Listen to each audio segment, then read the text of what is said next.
வணக்கம். நான் ஸ்ரீரங்கம் ரவி உங்களோட பேசிகிட்டு இருக்கேன்.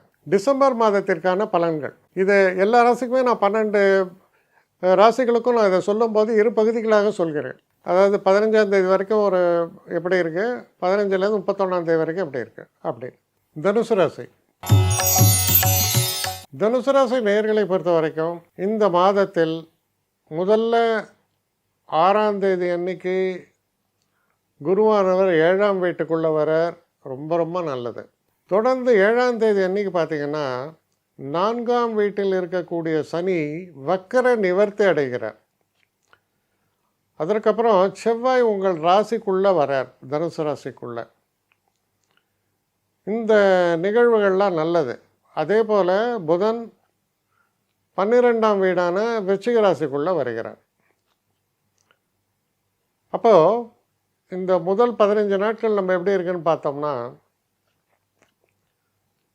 முதல் வாரத்தில் பெரிய அளவுக்கு வித்தியாசங்கள் இல்லை, இருக்கக்கூடிய தன்மை. இப்போ அதில் குறிப்பாக சொல்ல போனால் 4ஆம் இடம்ன்றது அர்த்தாஷ்டம சனி என்ற பெயர். அதாவது தொழிலையும் சரி, உடல் ஆரோக்கியத்துலேயும் சரி, பிரச்சனைகளை உண்டு பண்ணக்கூடிய ஒரு தன்மையை சொல்கிறது. ஆனால் வக்கர நிவர்த்தி ஆகும்போது அந்த உக்கிரகத்தன்மை குறையும்.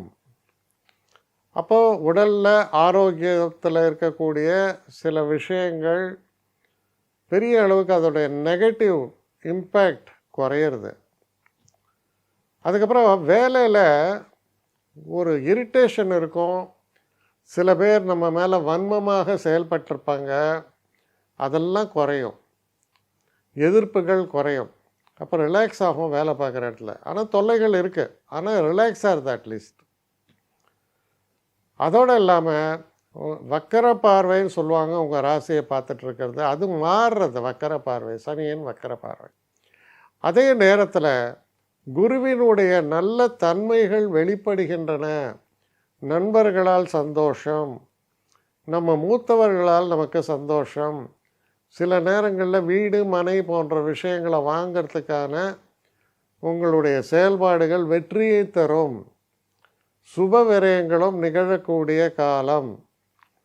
இதெல்லாம் எப்போ செகண்ட் வீக்கில் ரொம்ப நன்மைகள்லாம் ஏற்படும், சுபங்கள் ஏற்படும், ஆரோக்கியம் மேம்படும்.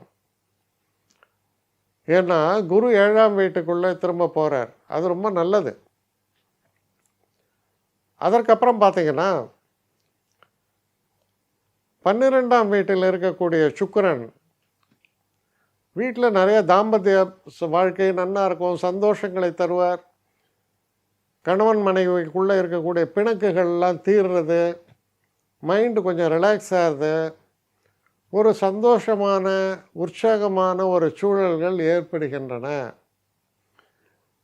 சரி, இது முதல் பகுதியாக இருக்கும்போது 15ஆம் தேதிக்கு அப்புறம் என்ன ஆகுதுன்னா சூரியன் உங்கள் ராசிக்குள்ளே பிரவேசிக்கிறார். அதாவது தனுர் மாதம், மார்கழி மாதம். அப்போது உங்கள் ராசியில் சூரியன் செவ்வாய், 22ஆம் தேதி சுக்கிரன் வருகிறார், 27ஆம் தேதி புதனும் வருகிறார். எல்லாம் கூட்டணி எங்கே, உங்கள் ராசியில். இது நல்லதா? ரொம்ப ரொம்ப நல்லது இந்த ஒரு காலம். அப்போ that's a gradual progress for better things. படிப்படியாக முன்னேற்றங்கள், படிப்படியாக நன்மைகள், சந்தோஷங்கள், சௌக்கியங்கள், வெற்றிகள் எல்லாத்த பற்றியும் பேசுது. உங்கள் தனிப்பட்ட ஒரு, அதாவது சொல்லுவாங்க பர்சனல் சரிஸ்மா அப்படின்னு, அந்த சரிஸ்மா வெளி உலகுக்கு பளிச்சிடக்கூடிய வகையில் இருப்பீங்க. அதான் எல்லாருக்கும் பிடிக்கும் உங்களை. உங்கள் உற்சாகத்தின் வெளிப்பாடு சிறப்பாக இருக்கும். சந்தோஷங்கள் நிறைந்து இருக்கும், காணப்படும். எம்ஜிஆர் பாட்டில் வர மாதிரி நீ உன்னை அறிந்தால் உலகத்தில் போராடலாம்னு. உங்களை நீங்கள் அறிந்து கொள்ளக்கூடிய காலம். ஏன்னா 4 கிரகங்கள் உங்களிலேருந்து குரு பார்த்தார். அப்போது தன்னை பற்றி உணர்றதுங்கிறதே ஒரு பெரிய கலை. நான் எதுக்கெல்லாம் கேப்பபிள், என்னால் என்னெல்லாம் பண்ண முடியும் சொல்லுவாங்க. கான மயிலாட அதை கண்ட வான்கோழி தானும் அதுபோல் பாவித்து தன் பொல்லா சிறையை விரித்து ஆடினார் போலும் அப்படின்னு வருது. அப்போது நீ மயிலா வான்கோழியான்னு உனக்கு தெரியணும். வான்கோழியில் ஒன்றும் தப்பு இல்லை. வான்கோழியோடைய டேலண்ட்ஸ் என்னவோ அதை காமிக்கணும், மயிலுடைய டேலண்ட்ஸை மயில் காமிக்கும். அப்போ அதுதான் சொல்கிறா, உன்னை அறிந்தால் அப்படின்னு சொல்கிற வாசகம் அதான். அது போன்ற ஒரு தன்மையை தருவதால் உங்கள் நிலை உயர்றதோடு மட்டும் இல்லை, உங்களை நீங்கள் நிலைநிறுத்தி கொள்ளக்கூடிய ஒரு காலமாகவும் இந்த மாதம் அமைகிறது. அப்போது புது வருடத்தில் ஒரு கன்ஃபார்ம்டு பிளான்ஸ் இருக்கும். நான் இது பண்ண போகிறேன், அது பண்ண போகிறேன், என்னால் சாதிக்க முடியும், அது செய்ய முடியும். சில பேர் சொல்லுவாங்க, ஆங்கிலத்தில் ஒரு வார்த்தை, டாக்கிங் த்ரூ த ஹேட் அப்படிமா.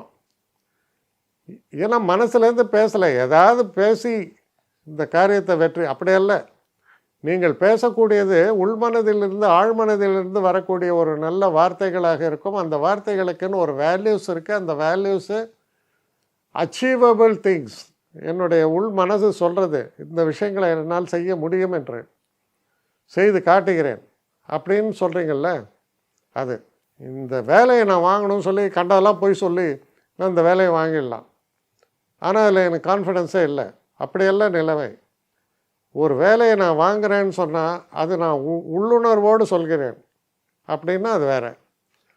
அதுபோல் ஒரு தன்மையை உங்களுக்கு உணர்த்தக்கூடிய காலமாக இருப்பதால் ஒரு பெரிய அச்சீவ்மெண்ட்டுக்கு நீங்கள் ரெடியாக இருங்க அப்படின்றது தான் இந்த மாதத்துடைய தன்மையாக நீங்கள் உணர்வீர்கள். என்னை காண்டாக்ட் பண்ணணுன்னு நினைக்கிறவங்க srirangamravi1@gmail.com ஒரு முகவரிக்கு உங்களுடைய இதை அனுப்புங்க. கட்டணம் உண்டு, அதோடைய விவரங்களை நான் உங்களுக்கு அனுப்புகிறேன். ஆனால் நான் இன்றைக்கி மேல் அம்சம் இன்னும் பதில் வரலையே அப்படின்னு வருத்தப்படாதீங்க. ஏன்னா எனக்கு கொஞ்சம் பெண்டிங்கில் இருக்குது. ஒரு நாளைக்கு எவ்வளோ பேரை நான் பார்க்க முடியும்? 3 பேர் 4 பேர் மேலே என்னாலையும் பார்க்க முடியாது. ஆனால் நிறைய பேர் ஆசைப்பட்றாங்க. ஆனால் கண்டிப்பாக நான் எல்லாருக்கும் ரிப்ளை பண்ணுவேன். சில நேரங்களில் 3 to 4 வீக்ஸ் ஆகும் என்னுடைய ரிப்ளை வரத்துக்கு. ஆனால் வரும். ஏன்னா நான் எல்லோரும் ஒரே நேரத்தில் ஒரு நாளைக்கு 10 பேர் பார்க்கணுன்னா முடியாது. ஸோ அதை கன்சிடர் பண்ணுங்கள். நான் நிச்சயமாக ரெஸ்பாண்ட் பண்ணுவேன். இதில் இந்த கல்யாண பொருத்தங்கள் போன்ற விஷயங்களை ஓரளவுக்கு அவசரமாக பார்க்கணுன்னு நினச்சா அதுக்கு ஓரளவுக்கு ப்ரையாரிட்டியும் தரேன். அதனால் கொஞ்சம் பொறுமை காக்க வேண்டும். கொஞ்சம் டிலே ஆகிறதுக்காக என்னை மன்னிக்கணும். ஆனால் ஐ மீன் ஹெல்ப்லெஸ் சுச்சுவேஷன். அதனால தான் நிச்சயமாக ஐ வில் ரிப்ளை யூ.